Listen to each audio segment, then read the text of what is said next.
The history facts they teach you in school are interesting, sure, but everyone knows that stuff. It's the facts not many people know that makes history truly interesting. For example, did you know that the longest day in history was over 400 days long? And did you know that Hitler helped design a vehicle that we still drive today?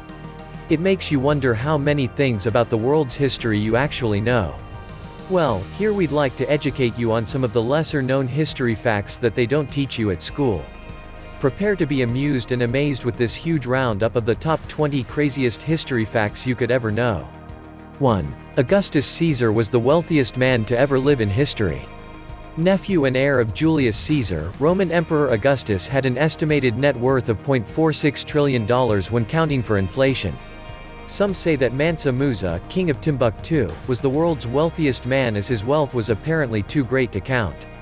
However, Augustus's staggering wealth could be measured. 2. Alexander the Great was buried alive, accidentally. At age 32 when he died, Alexander the Great had conquered and created the largest land-based empire the world has ever seen. It stretched from the Balkans to Pakistan. In 323 BC, Alexander fell ill and, after 12 days of excruciating pain, he seemingly passed away. However, his corpse didn't show any signs of rot or decomposition for a whole 6 days. Modern-day scientists believe Alexander suffered from the neurological disorder Guillain-Barré syndrome. They believe that when he died, he was actually just paralyzed and mentally aware. Basically, he was horrifically buried alive. 3. The world's most successful pirate in history was a lady. Named Ching Chi, she was a prostitute in China. This was until the commander of the Red Flag Fleet bought and married her. But rather than just viewing her as a wife, her husband considered her his equal and she became an active pirate commander in the fleet. Ching Chi soon earned the respect of her fellow pirates. So much so that after her husband's death she became the captain of the fleet. Under Chi's leadership, the Red Flag Fleet consisted of over 300 warships, with a possible 1,200 more support ships. She even had a possible 40,000 to 80,000 men, women and children. They terrorized the waters around China. The Red Flag Fleet were such a fearsome band of raiders, that the Chinese government eventually pardoned Ching Chi and her entire fleet, just to get them off the high seas. 4. In the ancient Olympics, athletes performed naked. The athletes did this to imitate the gods, but also to help them easily clear toxins from their skin through sweating after each attempt at a sport. In fact, the word gymnastics comes from the ancient Greek words gymnasia, athletic training, exercise, and gymnos, naked. This translates as to train naked. 5. Julius Caesar was stabbed 23 times. Julius Caesar is probably the most iconic name associated with the Romans. Likewise, his assassination and death are also highly notorious.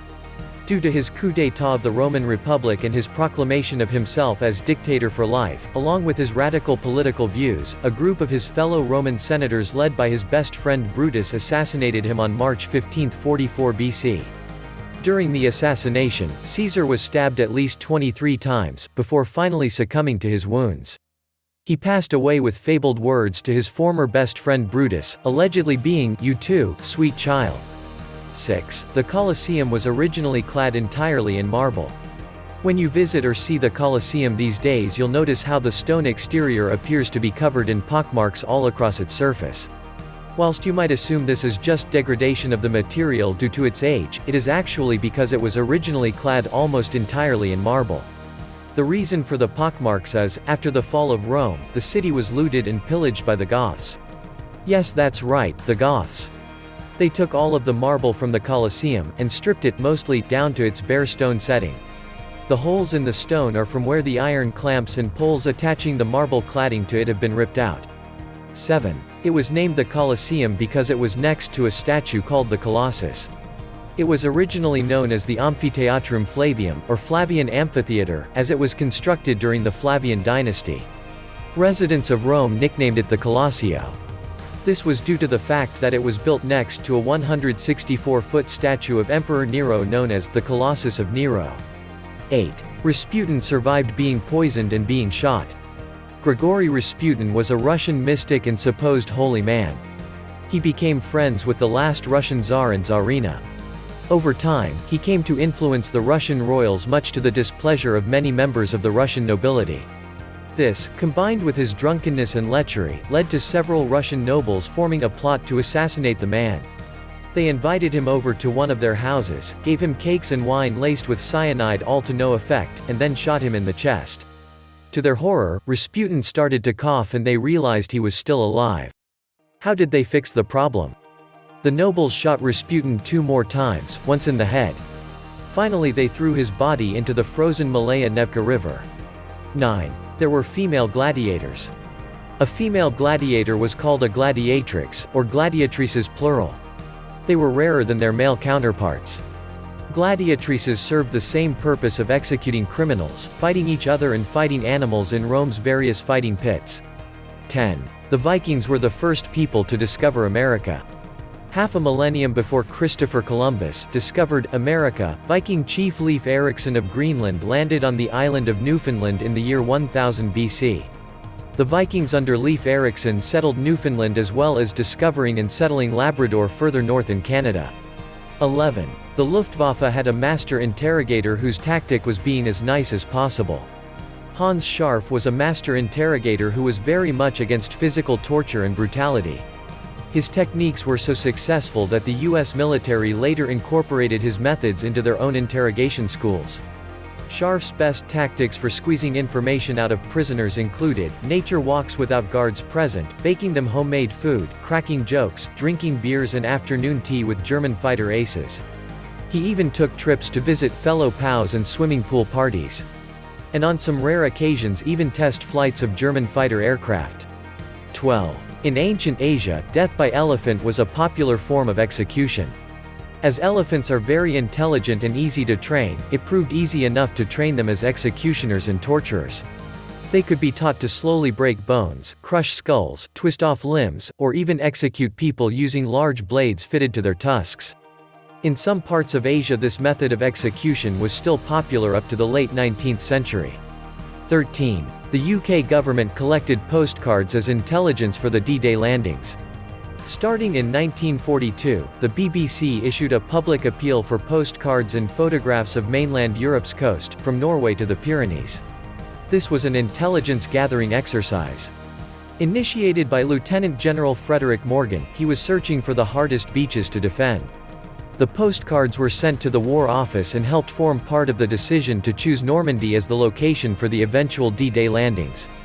14. When Marcus Crassus died, molten gold was poured down his throat. Marcus Licinius Crassus was known as the wealthiest man in Rome during his life. The son of a consul of Rome, Crassus fought in Sulla's civil war, played a key part in defeating Spartacus and ending the Third Servile War, and formed the first triumvirate with Julius Caesar and Pompey the Great.